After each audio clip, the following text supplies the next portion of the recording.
Yes, and here we are back, and it's about time now, Julia, for you to hand over. Well, now it's really time to hand over. I'm so sorry I'm mixing up with the times. I promise I'll get better. Well, I've already said a lot, I guess. I think it's time to hand over to Judith. I hope you will enjoy her session and see you later.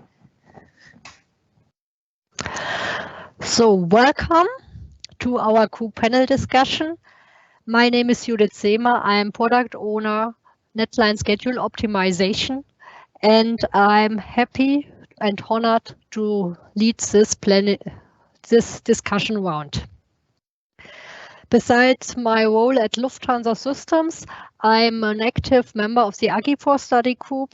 I shared the Agiforce study group operations a few years, and currently I'm co-chairing the Agiforce study group strategic planning and scheduling. So I will going to lead you through this session with top class crew management experts. And we are looking forward to hear how they have been coping in the last year and the last months. What did they learn and what can be of benefits for the time to come? Before I'd like to introduce the panel discussion participants, I would like to encourage you to post your questions into the chat. You might address the person who you like to have the answer from also. So now let's get started. And I'd like to introduce our 4 panel speakers. First, a warm welcome to Adam Timberley, Director, Crew Resource Management at Transstates Holdings. He is an experienced aviation leader with a commercial and a military background. Welcome, Adam. Then we welcome Rommel Marquez, Crew Scheduling Chief at Avianca. He is a really true crew management expert with more than 15 years of experience in all areas of crew management, from crew rostering, pairing, and crew tracking. Our third panelist is Alexandra Medeiros Gandini, Crew Schedule Manager at GOL. Alex is an experienced 737 Boeing, and beside his expertise in crew management, he is also experienced with computer science. Last but not least, a welcome to James Tarabaski, Manager Crew Program at Air Canada. James is a true aviation veteran with more than 35 years of airline expertise in operations and crew management. Welcome all of you. So let's start with the first question. Maybe we start with Alex. Alex, what have been the main challenge for GOL in the last months and what have you learned? Hello, Judith. First of all, it's a pleasure to be part of this panel. So I would divide the challenge into 3 different moments for GOL. The first, when the COVID wave first struck in. So our first challenge is how do we get everyone back home safely? So we had to reduce about 95% of our operations. And we could not rely at the moment on all the service that like hotels and transport. So it was a brief moment, about 1 week, but it was the first challenge that we had to face in this COVID moment. The second one was how do we survive this moment? Like, how do we both financially and both the point of view of health, how do we protect our crew members? How do we reduce our operations? So we had to go to the unions and negotiate agreements so that we could go through this moment. And now we're at the third and most important challenge. Is that is where I think the foreign name fits well, is how do we get back to the skies? I mean, we had to postpone so much trainings, so much of our activities, and now we have to face the challenge between how do we get to operations and how do we plan our resources to train everyone back so they can get back to the sky. Adam, I saw you nodding. Do you like to add something? I would just say, the rapid changes in the industry and the flexibility required over the last 18 months has really been given, I think, the world a view of what we're capable of in the crew industry here in the airline. Did you learn something which you like to keep after the pandemic? Yes, I think really focusing on critical path in our training. I think that was something that I brought up that I really agree with. All the training we had to forego over the last 18 months just to ensure we were profitable through the downturn. Now we have to spool up all of our machines again and ensure that we don't fall into any traps in that critical path and we get that capacity back to market as quick as possible. Okay, I see James, you'd like to add something?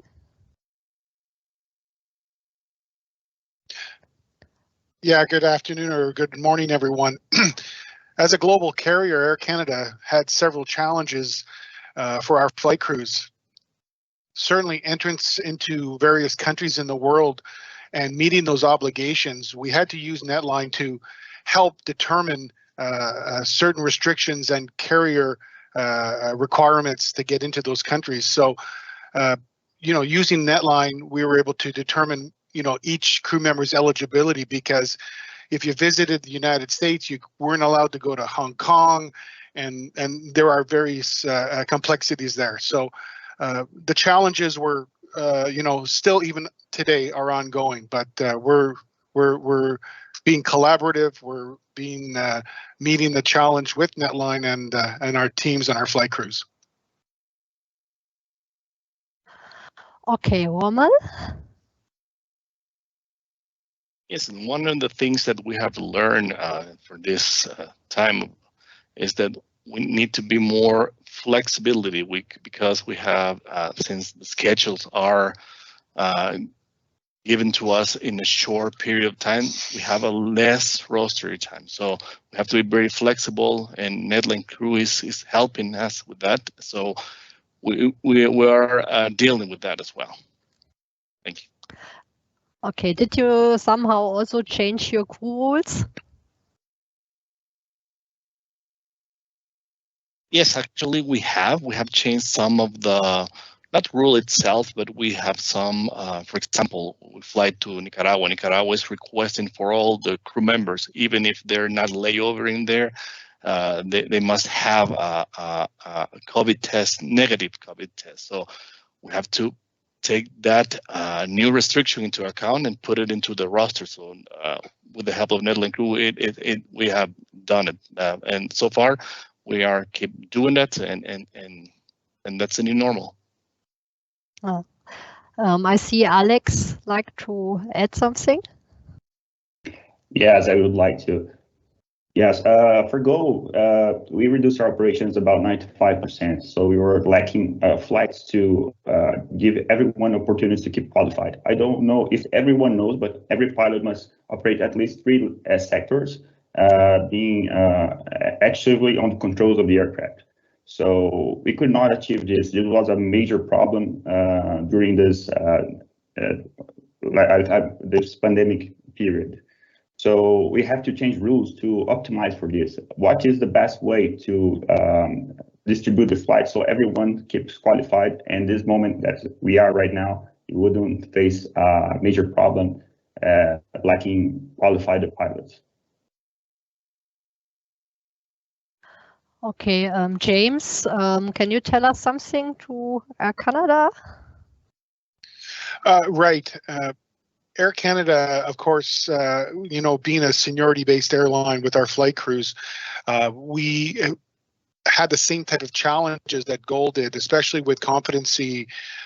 We had to negotiate a memorandum of understanding and a memorandum of agreement with our unions to ensure that some of these things could be met and crew members wouldn't have to be have to be compensated for these types of things. We reduced hours of flying, and we maintained competency through additional simulators and other measures to make sure that when we started to ramp up, and even in the last month or two, we've been ramping up quite fast. You would have our flight crews ready to work. So we also had many flight crews on recall because they were furloughed. And that challenge and training is also one of those things that we're continuing to struggle with as we continue to ramp up operations for this fall and our winter sun destinations. Okay, thank you. Adam, at Transstate, did you somehow also try to stay connected with your crew and besides the qualification topic? Yes, so we have some unique challenges in the sector of the industry as we're not a flag carrier, we're a contract carrier. So really we are dependent wholly on our partner and what revenue they're going to provide us. So managing the downturn during COVID unfortunately led to furloughs, but ensuring our profitability during that period so that we could survive to turn it back around. We're actually going to go in the 18-month period from end of 2020 to mid of 2022, we're going to go from the smallest in terms of pilot count we've had at GoJet to the largest pilot count we've had in GoJet. So we're really experiencing both ends of the spectrum, rapid kind of furloughing and downsizing to ensure we remain profitable, followed by rapid growth and increase in sales and crew count. It's been a very, very big challenge for us. Okay, and if we look at a bit on things which will stay, are there things you maybe learned? What will you keep after maybe in good times when we are back to, kind of normal? Maybe I ask Alex. Well, we've learned a lot during this period, and I think this is where NetLine is on the right track. It's providing ways for us to optimize the operations and ways to so we can ship the data inside NetLine, so we can provide optimizations for our resources that are not controlled inside NetLines. So we've been using that a lot. We use NetLine data to plan not only the crew operations, but all the support systems, like for training, for how do we manage simulators, how do we manage like the recent of experience of the pilots. And so that's, I think, is the main lesson learned from this period. Okay. I'd like to remember our auditorium. If you have questions and you like to ask Rommel, James, or Alex or Adam, please let us know your questions and I can ask the participants for you. Okay, coming to the topic of, maybe I know there's not a lot of money around, but maybe you have now ideas what you will change in your processes or your IT landscape, to improve the recovery phase. Is there one who would like to answer this question? Oh, James. So Air Canada's faced some unique challenges that have been compounding not only the COVID pandemic, but we've went through some serious regulatory changes similar to the United States with their new FARs.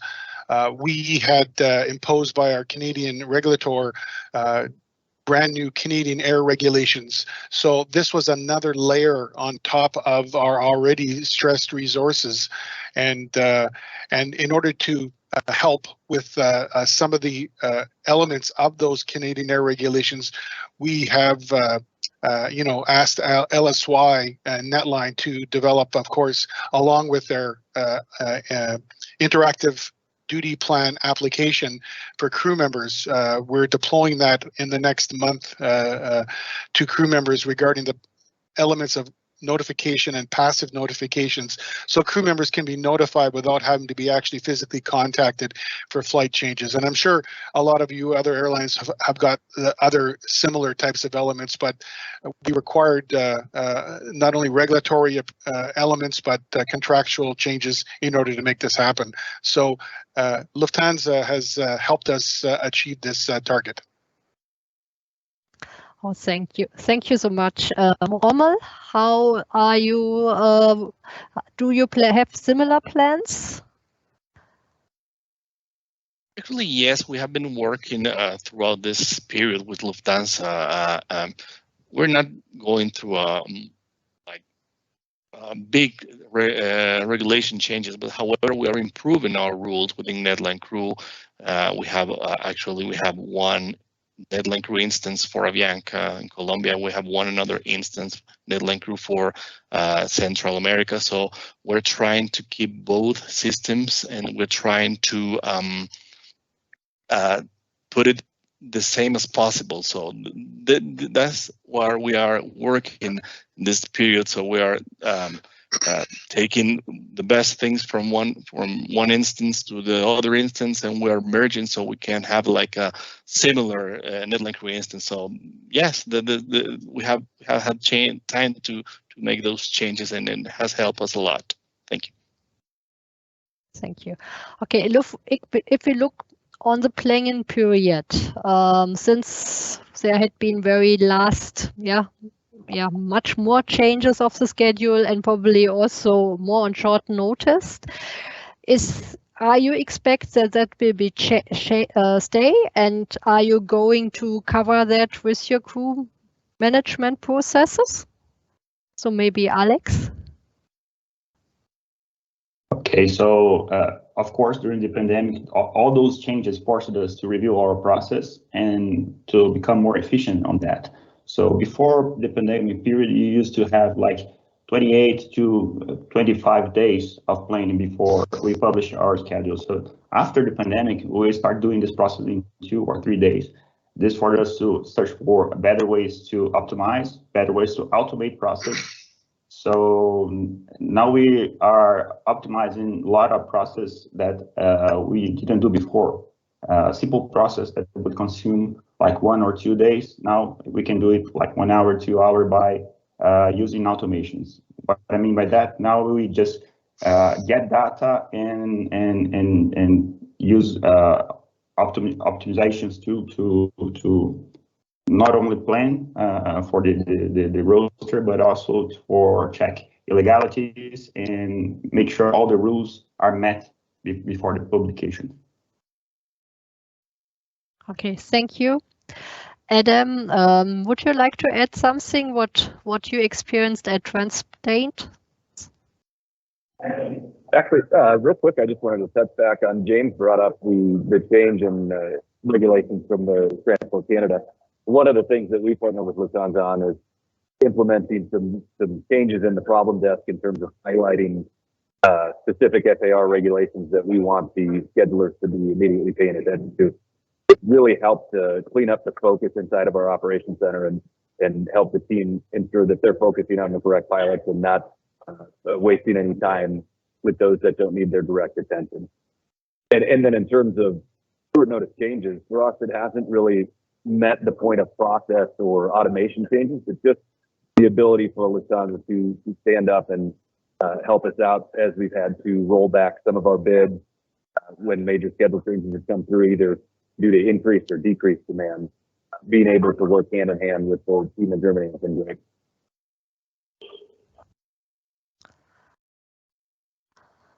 Okay, coming back to the extensive changes of duty plans, did your crew member itself have some input what they like to see to make their life easier? Maybe James at Air Canada, you have some feedback here? Well, as far as what crew members can see, it's pretty standard based upon the elements of the collective agreement and previously established practices. We didn't make very many changes there, But we did, in combination, once again, to just mention IADP again, we did do some formatting as requested by the flight crews. There was some specific elements of the regulations that they wanted to have front and center, and we accommodated a lot of their suggestions with Lufthansa by doing things like not only bolding, but creating colors that would allow the crew member to identify when they were approaching their maximum flight duty times or their regulatory times. So it would go from green to yellow, and then eventually, if they were beginning to exceed the limits, it would change to red.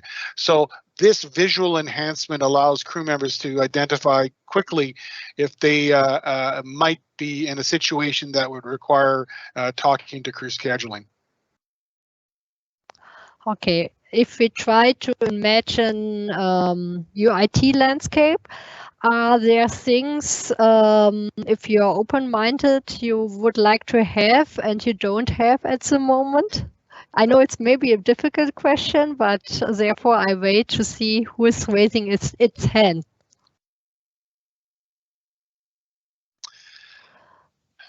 James. Right now, I'll just quickly speak to say that we're on a lot. We have many things going on right now, and I have to focus on the current elements. And as far as 2022 and beyond, I'm not that far ahead yet. Thanks. So. Okay. Okay. When you start to fly international, this is probably more difficult than the continental traffic. Are there procedures and changes which are, maybe you can tell us something about this, because I think maybe it's difficult with all these new regulations and they are changing always. So maybe Alex, you haven't said something for some time.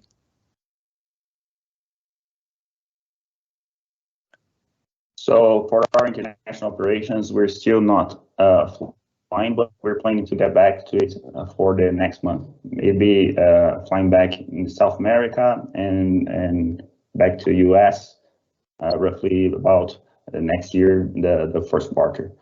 So there are lots of things that are not known to us that we're planning, like vaccination requirements and so on. So this is something that we are really trying to understand. How is the world going to be? How are the regulations going to be? But we have to have those information inside NetLine to optimize and plan for that.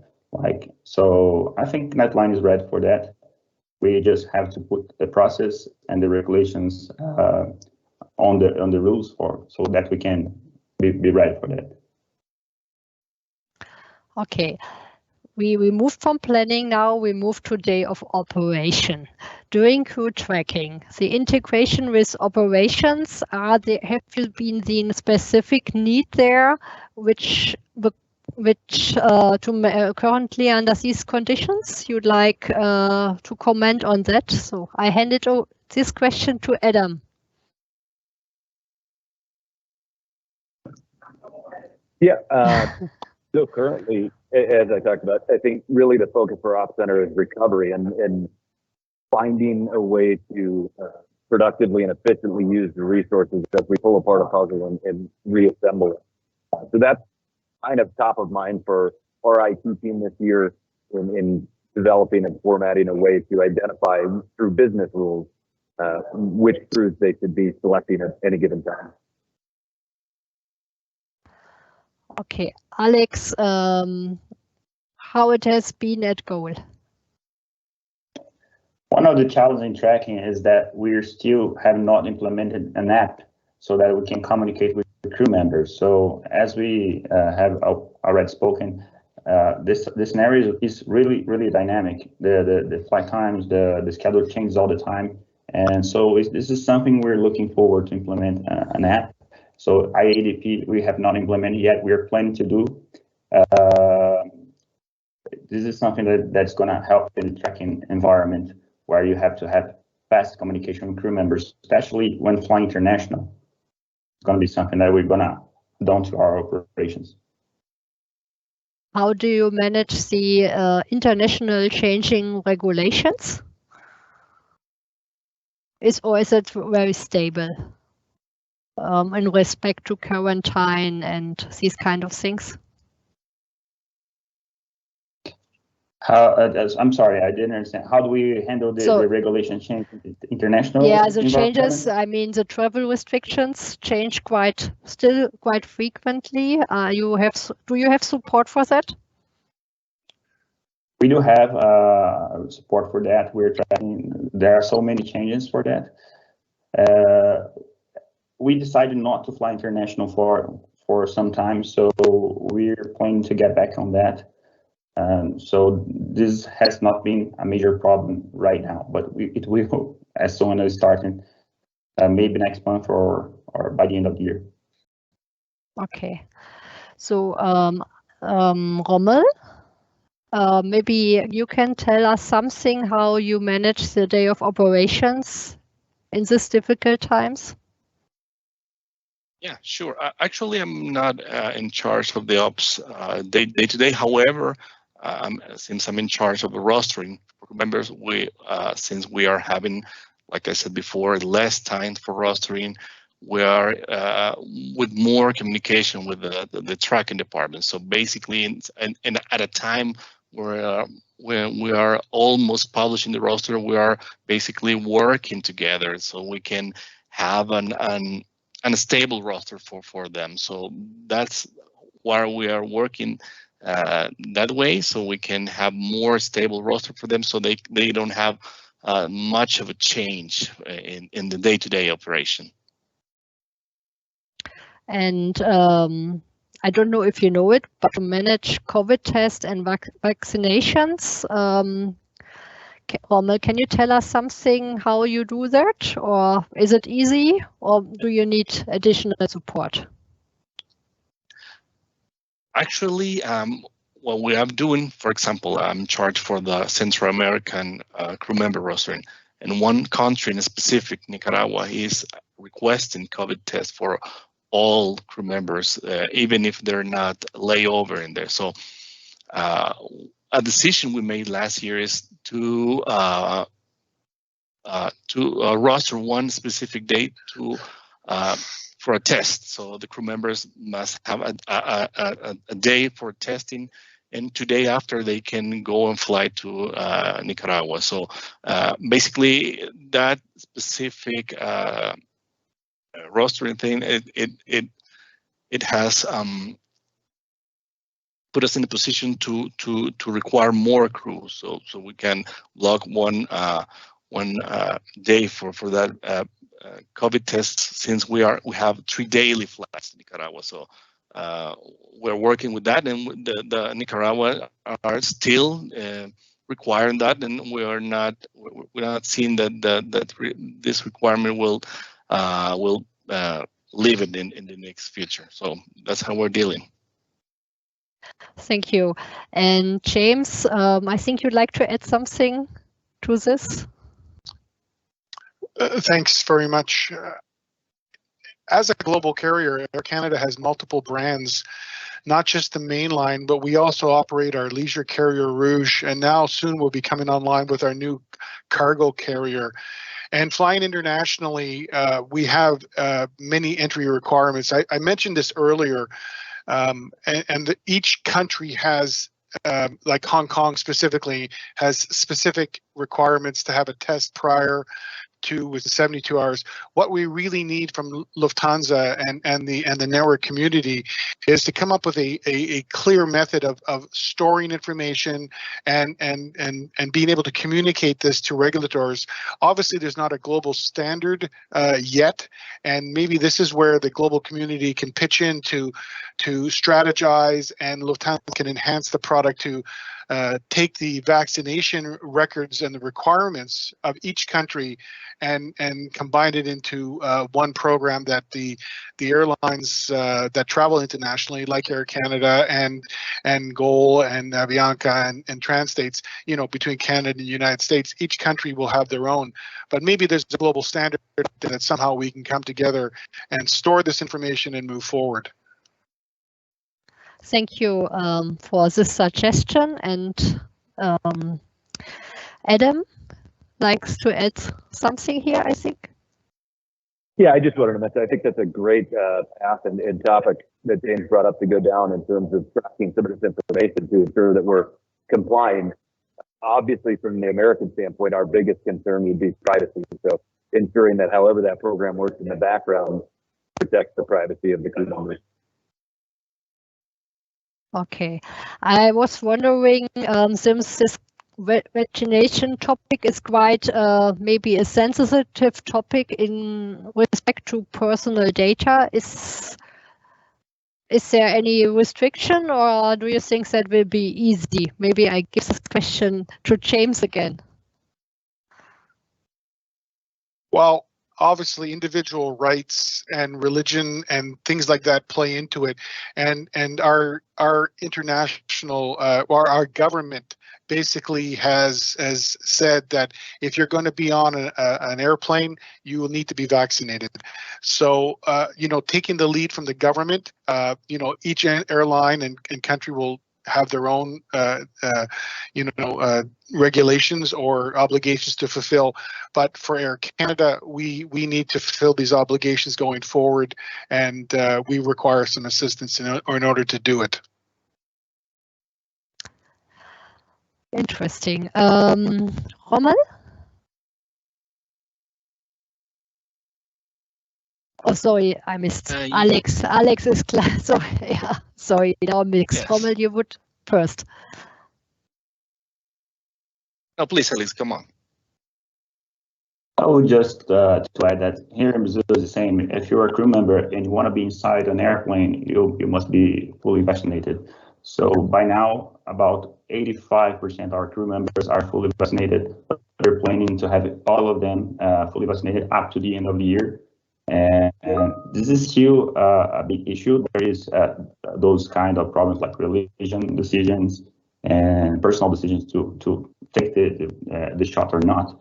But inside, if you want to be a crew member and you want to be inside our aircraft, you must be fully vaccinated by the end of the year. Okay. Okay, we are really going quite close to the end. Before we end, I like to give you a last more question to think about. The pandemic situation was very unique and the airline has to react very fast.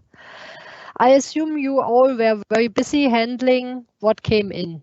So looking back now, what do you think was of most important for you? What would you like to do differently in the next pandemic? So I start with James. Give me the hard question. Yeah, I know. What will we do different? You know, obviously, everyone was caught very quickly having to do several processes that were done on Excel spreadsheets or Word documents.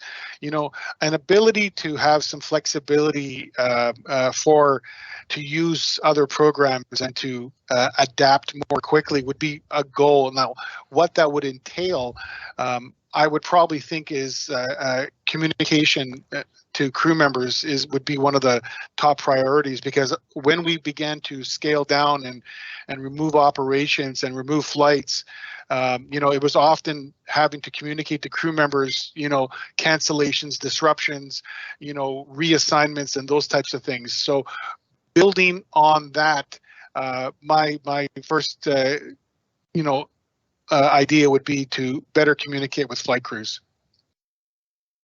Okay, thank you, James. So Rommel, what would you do differently? I think looking back last year, I think I would take more in consideration the crew members' recency, because it was very hard to put back with the recency, even if we don't have simulators for pilots to recover the recency. So I would think that would be approach there, so we can have more flexibility in that. So we have to talk to regulators as well. But I think yes, that recency experience for crew members were a little bit of a problem for us. Okay, and Adam, is there something you would like to improve in the next crisis? Yeah, so I think really for me, it comes down to broader industry coordination. I think while we were all definitely deeply impacted by COVID and have sympathy for everyone who was affected personally and medically from it, I think there was a hope from some of us that there might be a silver lining in terms of aircrew resources. However, I think across the industry, I won't mention specific carriers, but there are some that offered early out packages that not only negated the possibility for that silver lining, but maybe even accelerated the shortcoming shortage. Okay, thank you. And Alex, what would you like to see different in future? Well, we just learned a lot with the pandemic period. There are a lot of processes that changed it. But there was no manual for us how to go through a pandemic. This was not something that we had a written manual to go through. So I think that I would be more flexible with the agreements with the union. I think that's our main advantage in this period was the contact and the relationship between company and union. And it's now up for us to write this manual for the next pandemic. I think something important we should do and give the next managers and the next generation to come. I hope we don't have to go through another one again, but if we do, we are prepared. Okay, thank you. I really hope that we are looking forward to good time now, and it will be some time and before we see the next crisis. Now we have to come to an end for this discussion, and I'd like to thank you, Adam, James, Rommel, and Alex, for your contribution and your insights. It was really an honor and a pleasure for me to be your host. I welcome all our participants to redirect questions to the NetLine crew channel. So you might contact our participants here if you have any specific question and use the NetLine crew channel. Now, I hope to see you all again next year in person in a real world situation and not in an online situation. And now I like to hand over to Julia and Alistair. Thank you again and see you hopefully soon. Yes, and thank you very much there, Judith. And special thanks, of course, to James, Adam, Rommel, and Alex. I think, Adam, we're all looking for that silver lining. Who knows where it's going to come from? And good luck there, James, in preparing there for the winter and fall. And of course, at Air Canada, big thing with the IDP and the regulatory change. Kudos, fantastic stuff there. Rommel, I really get what you mean with this merging the instances and of course improving the rules. Keep going there. Alex, you've been looking for ways to use NetLine to optimize before publication. Keep going. Gentlemen, thank you very, very much there, and also thank you very much, Judith, for your expert coordination. Yeah, also thumbs up from my side. I saw you showing your thumbs up, so also thumbs up from my side. I really appreciated that session. It was really interesting. I know maintaining regulation, managing unions, keeping type ratings valid, taking care of quarantine regulations and so on is a very complex task at the moment. I even heard of crews being quarantined in Hong Kong and airlines organizing aircraft catering for those crews being in special quarantine accommodations to not eat Hong Kong food, but to eat their normal food instead. So I know that this is a big task and a big challenge, and it was really interesting to see how you deal with that. Well, having said that, it's time to close the General Planet session. We're having a coffee again, right, Alistair? Yep, that's right. Don't forget the coffee mug challenge. Yeah. So again, just please upload into Teams, or if you're using the website, then please send an email with an attachment then to events@lhsystems.com for the coffee mug challenge. And now it's time for you to move into the tracks and see you back at 12:15, right? I better ask. I better ask now. Yes, it's 12:15. Okay. Yeah. So back into the tracks at 12:15, and then back here at what's that going to be then? It's going to be at 13:45. At 1:45 for the wrap up after the tracks. So have fun. We've already had a sneak peek. We had a look at some of the EMEA tracks, and it was really inspiring, really, really good stuff there. We're going to dive in to some other sessions ourselves now, and yeah, have fun.